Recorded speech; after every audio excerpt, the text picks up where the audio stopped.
ओम शांति। आज 30 जुलाई 2024 के बाबा के अनमोल मधुर महावाक्य सुनेंगे। आज की मुरली में बाबा कहे, दुनिया के अंदर विद्या भवन है। अब विद्याएं तो दो होती है, एक है जिस्मानी विद्या, दूसरी है रूहानी विद्या। लेकिन इस रूहानी विद्या के विषय में किसी को पता नहीं है। रूहानी विद्या ज्ञान का सागर परमात्मा आकर के हमें सिखाते हैं और राजयोग सिखाते हैं। लेकिन जब मनुष्य नहीं समझते हैं तो गीता के भगवान को कृष्ण समझ बैठे हैं। बाबा कहे, वास्तव में बाप आकर के ये गीता का ज्ञान सुनाते हैं तो सच्चा विद्या भवन यही है। साथ ही साथ आज बाबा कहे, दुनिया में मनुष्य ये भी नहीं जानते हैं कि विश्व में अशांति का कारण क्या है और शांति कैसे स्थापन होती है। तो विश्व में अशांति का कारण है अनेकानेक धर्म। जो कलयुग के अंदर अनेकता है तब अशांति है, और बाप आकर के सत धर्म की स्थापना करते हैं तो शांति हो जाती है। तो शांति का आधार एक सत धर्म। बाबा कहे, तुम समझ सकते हो कि लक्ष्मी नारायण के राज्य में कितनी शांति थी। पवित्र धर्म, पवित्र कर्म था। कल्याणकारी बाप आकर के फिर से नई दुनिया बना रहे हैं। तो बाबा कहे, बाबा आकर के तुम बच्चों के सब दुख को हर लेते हैं, इसीलिए उनको दुख हरता सुख करता कहा जाता है। बाकी इस संसार के अंदर मनुष्य कभी किसी के दुख को हर नहीं सकता है। तो सुनते हैं आज के बाबा के अनमोल मधुर महावाक्य। ओम शांति। मीठे बच्चे, दुख हरता सुख करता एक बाप है, वही तुम्हारे सब दुख दूर करते हैं। मनुष्य किसी के दुख दूर नहीं कर सकते। आज की मुरली से प्रश्न है, विश्व में अशांति का कारण क्या है? शांति स्थापन कैसे होगी? उत्तर, विश्व में अशांति का कारण है अनेकानेक धर्म। कलयुग के अंत में जब अनेकता है तब अशांति है। बाप आकर एक सत धर्म की स्थापना करते हैं, वहां शांति हो जाती है। तुम समझ सकते हो कि लक्ष्मी नारायण के राज्य में शांति थी, पवित्र धर्म, पवित्र कर्म था। कल्याणकारी बाप फिर से वह नई दुनिया बना रहे हैं, उसमें अशांति का नाम नहीं। ओम शांति। रूहानी बाप बैठ रूहानी बच्चों को समझाते हैं। रूहानी बाप को ही ज्ञान का सागर कहा जाता है। यह तो बच्चों को समझाया है। बॉम्बे में भी बहुत सोशल वर्कर्स हैं, उनकी मीटिंग होती रहती है। बॉम्बे में खास जहां मीटिंग करते हैं उनका नाम है भारतीय विद्या भवन। भारतीय विद्या भवन। अब विद्या होती है दो प्रकार की। एक है जिस्मानी विद्या, जो स्कूल कॉलेजों में दी जाती है। अब उसको विद्या भवन कहते हैं। जरूर वहां कोई दूसरी चीज है। अब विद्या किसको कहा जाता है? रियल विद्या किसको कहा जाता है? यह तो मनुष्य जानते ही नहीं। यह तो रूहानी विद्या भवन होना चाहिए। विद्या ज्ञान को कहा जाता है। इसीलिए दुनिया में स्कूल में भी यही कहा जाता है कि विद्या से विनय आता है। जिसने विद्या को सचमुच में जीवन में धारण किया, उसके अंदर विनय, विनम्रता आ जाती है। लेकिन आज की दुनिया के अंदर देखा जाए कि मनुष्य जो जिस्मानी विद्या पढ़ता है, उससे उसके अंदर अहंकार बढ़ता है, और इसीलिए अहंकार सबसे बड़ा अज्ञान है। तो बाबा आकर हम बच्चों को रूहानी विद्या सिखाते हैं। विद्या का सही अर्थ है ज्ञान। तो विद्या ज्ञान को कहा जाता है। परम पिता परमात्मा ही ज्ञान सागर है। श्री कृष्ण को ज्ञान का सागर नहीं कहेंगे। शिव बाबा की महिमा अलग, श्री कृष्ण की महिमा अलग है। भारतवासी मूंझ पड़े हैं। गीता का भगवान श्री कृष्ण को समझ बैठे हैं, तो विद्या भवन आदि खोलते रहते हैं, समझते कुछ भी नहीं। और वो विद्या भवनों में मीटिंग्स चलती रहती है। विद्या है गीता का ज्ञान। वह ज्ञान तो है ही एक बाप में, जिसको ज्ञान का सागर कहा जाता है, जिसे मनुष्य मात्र जानते नहीं है। भारतवासियों का धर्म शास्त्र तो वास्तव में है ही एक। कौन सा? सर्वशास्त्रमय शिरोमणि भगवत गीता। अब भगवान किसको कहा जाए, वह भी इस समय भारतवासी समझते नहीं। या तो श्री कृष्ण को कह देते, या राम को, या अपने को ही परमात्मा कह देते। अब तो समय भी तमो प्रधान है। रावण राज्य है ना, समय भी तमो प्रधान है। तुम बच्चे जब किसको समझाते हो तो बोलो शिव भगवान वाच। पहले तो यह समझे कि ज्ञान सागर एक ही परमपिता परमात्मा है, जिसका नाम है शिव। शिवरात्रि भी मनाते हैं, परंतु किसको भी समझ में नहीं आता है। जरूर शिव आया हुआ है तब तो रात्रि मनाते हैं। शिव कौन है यह भी नहीं जानते। बाप कहते भगवान तो सबका एक ही है, सब आत्माएं भाई भाई है। आत्माओं का बाप एक ही परम पिता परमात्मा है, उनको ही ज्ञान सागर कहेंगे। देवताओं में यह ज्ञान है नहीं। कौन सा ज्ञान? रचयिता और रचना के आदि मध्य अंत का ज्ञान कोई मनुष्य मात्र में नहीं है। कहते भी है प्राचीन ऋषि मुनि नहीं जानते थे, प्राचीन का भी अर्थ नहीं जानते। सतयुग त्रेता हुआ प्राचीन, सतयुग है नई दुनिया। वहां तो ऋषि मुनि थे ही नहीं, यह ऋषि मुनि आदि सब बाद में आए हैं। वह भी इस ज्ञान को नहीं जानते, नेति नेति कह देते हैं। वही जानते नहीं तो भारतवासी जो अभी तमोगुणी हो गए हैं वह कैसे जान सकते? बाबा कहे जब वही नहीं जानते थे तो जो तमोगुणी हो गए वो कैसे जान सकते? इस समय साइंस का घमंड भी कितना है। इस साइंस द्वारा समझते हैं भारत स्वर्ग बन गया है। इसको माया का पंप कहा जाता है। फॉल ऑफ पंप का एक नाटक भी है। कहते भी है कि इस समय भारत का पतन है। सतयुग में उत्थान है, अब पतन है। यह कोई स्वर्ग थोड़ी है, यह तो माया का पंप है। इसको खत्म होना ही है। ये माया के पंप को खत्म होना ही है। मनुष्य समझते हैं विमान है, बड़े बड़े महल, बिजलियां हैं, यही स्वर्ग है। कोई मरता है तो भी कहते हैं स्वर्गवासी हुआ।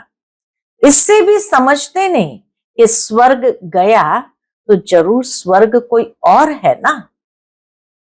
मनुष्य अगर स्वर्ग गया तो स्वर्ग कोई और है ना। ये तो रावण का पंप है। बेहद का बाप स्वर्ग की स्थापना कर रहे हैं।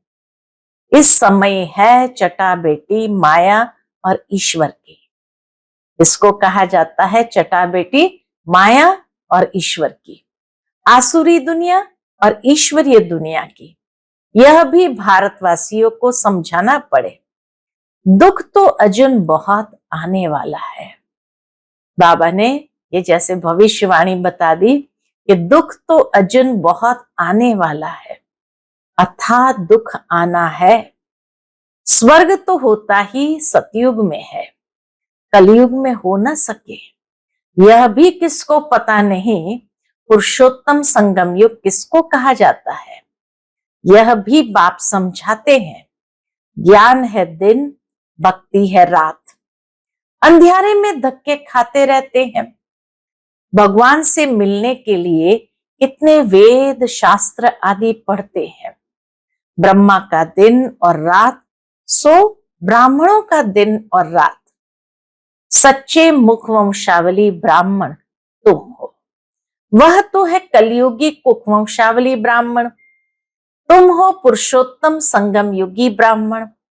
यह बातें और कोई नहीं जानते।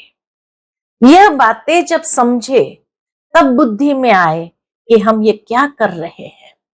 भारत सतो प्रधान था, जिसको ही स्वर्ग कहा जाता है, तो जरूर यह नर्क है।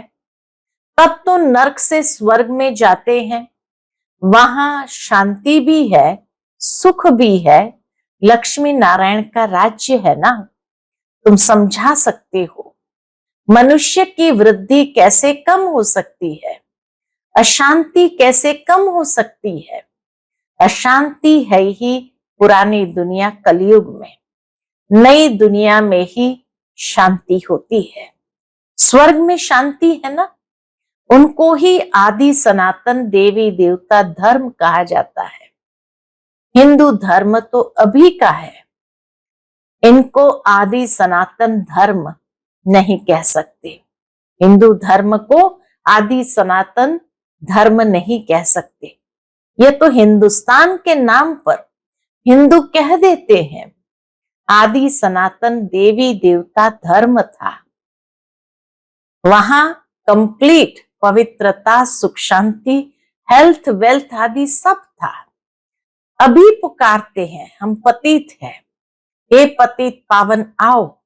अब प्रश्न है, पतित पावन कौन? पुकारते हैं तो पतित पावन कौन? श्री कृष्ण को तो नहीं कहेंगे। पतित पावन परमपिता परमात्मा ही ज्ञान का सागर है, वही आकर पढ़ाते हैं। ज्ञान को पढ़ाई कहा जाता है, सारा मदार है गीता पर। अभी तुम प्रदर्शनी, म्यूजियम आदि बनाते हो, लेकिन अभी तक बीके का अर्थ नहीं समझते। हम बाबा कहे तुम इतने प्रदर्शनी, म्यूजियम बनाते हैं, लोग आते हैं, समझते हैं, लेकिन अभी तक बीके का अर्थ नहीं समझते। समझते हैं ये कोई नया धर्म है, सुनते हैं, समझते कुछ नहीं। बाप ने कहा है बिल्कुल ही तमो प्रधान पत्थर बुद्धि है। इस समय साइंस घमंडी भी बहुत बन गए हैं। साइंस से ही अपना विनाश कर लेते हैं, तो पत्थर बुद्धि कहेंगे ना, पारस बुद्धि थोड़ी कहेंगे। बॉम्ब्स आदि बनाते हैं अपने विनाश के लिए। ऐसे नहीं शंकर कोई विनाश करता है, नहीं, इन्होंने अपने विनाश के लिए सब बनाया है, परंतु तमो प्रधान पत्थर बुद्धि समझते नहीं है। जो कुछ बनाते हैं इस पुराने सृष्टि के विनाश के लिए, विनाश हो तब फिर नई दुनिया की जय जयकार हो। जब तक विनाश नहीं होगा तो नई दुनिया की जय जयकार कैसे होंगी? वह तो समझते हैं स्त्रियों का दुख कैसे दूर करें, परंतु मनुष्य थोड़ी किसका दुख दूर कर सकते हैं। दुख हरता सुख करता तो एक ही बाप है। देवताओं को भी नहीं कहेंगे, दुख हरता सुख करता ये टाइटल देवताओं को भी नहीं देंगे। श्री कृष्ण भी देवता हो गया, भगवान नहीं कह सकते। यह भी समझते नहीं, जो समझते हैं वह ब्राह्मण बन औरों को भी समझाते रहते हैं। जो राज्य पद के अथवा आदि सनातन देवता धर्म के हैं वह निकल आते हैं। लक्ष्मी नारायण स्वर्ग के मालिक कैसे बने? क्या कर्म किया जो विश्व के मालिक बने? इस समय कलयुग अंत में तो अनेक अनेक धर्म है, तो अशांति है। नई दुनिया में ऐसे थोड़ी होता है। बाबा कहे नई दुनिया में ऐसे थोड़ी होता है। अभी यह है संगम युग, जबकि बाप आकर राजयोग सिखलाते हैं। बाप ही कर्म अकर्म विकर्म की नॉलेज सुनाते हैं। आत्मा शरीर लेकर कर्म करने आती है। सतयुग में जो कर्म करते हैं वह अकर्म हो जाते हैं, वहां विकर्म होता नहीं। सतयुग में विकर्म होता नहीं, दुख होता ही नहीं। कर्म अकर्म विकर्म की गति बाप ही आकर अंत में सुनाते हैं। मैं इनके बहुत जन्मों के अंत के भी अंत में आता हूं, इस रथ में प्रवेश करता हूं। अकाल मूर्त आत्मा का ये रथ है। सिर्फ एक अमृतसर में नहीं, सभी मनुष्य का अकाल तख्त है। आत्मा अकाल मूर्त है। ये शरीर बोलता चलता है। अकाल आत्मा का ये चैतन्य तख्त है। अकाल मूर्त तो सभी है। बाबा के अकाल मूर्त तो सभी है, बाकी शरीर को काल खा जाता है। आत्मा तो अकाल है। तख्त तो खलास कर देते हैं। सतयुग में तख्त कोई बहुत थोड़े होते हैं। सतयुग में तो बहुत कम लोग होते हैं, देवताएं होते हैं, तो वहां बहुत तख्त भी नहीं है। जैसे ही आत्मा निकल जाती तो तख्त को यानी शरीर को खलास कर देते हैं। सतयुग में तख्त कोई बहुत थोड़ी होते हैं। इस समय करोड़ों आत्माओं के तख्त है। अकाल आत्मा को कहा जाता है। आत्मा ही तमो प्रधान से सतो प्रधान बनती है। मैं तो एवर सतो प्रधान पवित्र हूं। बल कहते हैं प्राचीन भारत का योग, परंतु वह भी समझते हैं श्री कृष्ण ने सिखाया था। गीता को ही खंडन कर दिया है। जीवन कहानी में नाम बदल दिया है। जीवन कहानी में नाम बदल दिया है। बाप के बदले बच्चे का नाम डाल दिया है। शिवरात्रि मनाते हैं, परंतु वह कैसे आते हैं यह जानते नहीं है। शिव है ही परमात्मा। उनकी महिमा बिल्कुल अलग है। आत्माओं की महिमा अलग है। बच्चों को यह पता है राधे कृष्ण ही लक्ष्मी नारायण है। लक्ष्मी नारायण के दो रूप को ही विष्णु कहा जाता है। फर्क तो है नहीं। बाकी 4 भुजा वाला 8 भुजा वाला कोई मनुष्य होता नहीं है। देवियों आदि को कितनी भुजाएं दे दी है, समझाने में समय लगता है। बाप कहते हैं मैं हूं ही कौन? मैं हूं ही गरीब निवास। मैं आता भी तब हूं जब भारत गरीब बन जाता है। राहु का ग्रहण बैठ जाता है। बृहस्पति की दशा थी, अब राहु का ग्रहण भारत में तो क्या सारे वर्ल्ड पर है। इसलिए बाप फिर भारत में आते हैं, आकर नई दुनिया स्थापन करते हैं, जिसको स्वर्ग कहा जाता है। भगवान वाच मैं तुमको राजाओं का राजा, डबल सिर ताज स्वर्ग का मालिक बनाता हूं। 5000 वर्ष हुआ, जबकि आदि सनातन देवी देवता धर्म था, अभी वह है नहीं। तमो प्रधान हो गए हैं।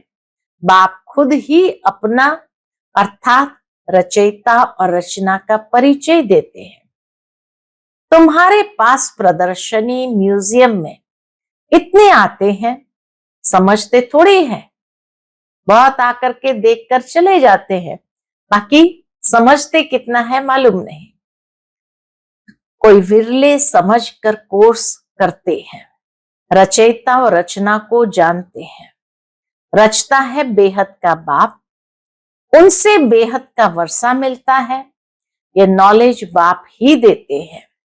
फिर राजाएं मिल जाती है तो वहां नॉलेज की दरकार नहीं। सदगति कहा जाता है नई दुनिया स्वर्ग को, दुर्गति कहा जाता है पुरानी दुनिया नरक को। बाप समझाते हैं तो बहुत अच्छी तरह से है। बाबा आकर बहुत अच्छी तरह से समझाते हैं। बच्चों को भी ऐसे समझाना है। लक्ष्मी नारायण का चित्र दिखाना है। यह विश्व में शांति स्थापन हो रही है। लक्ष्मी नारायण का राज्य माना ही विश्व में शांति स्थापन हो रही है। आदि सनातन देवी देवता धर्म का फाउंडेशन है नहीं, जो बाप स्थापन कर रहे हैं। देवताओं का पवित्र धर्म, पवित्र कर्म था। अभी यह है ही विशेष वर्ल्ड। नई दुनिया को कहा जाता है वाइसलेस वर्ल्ड शिवालय।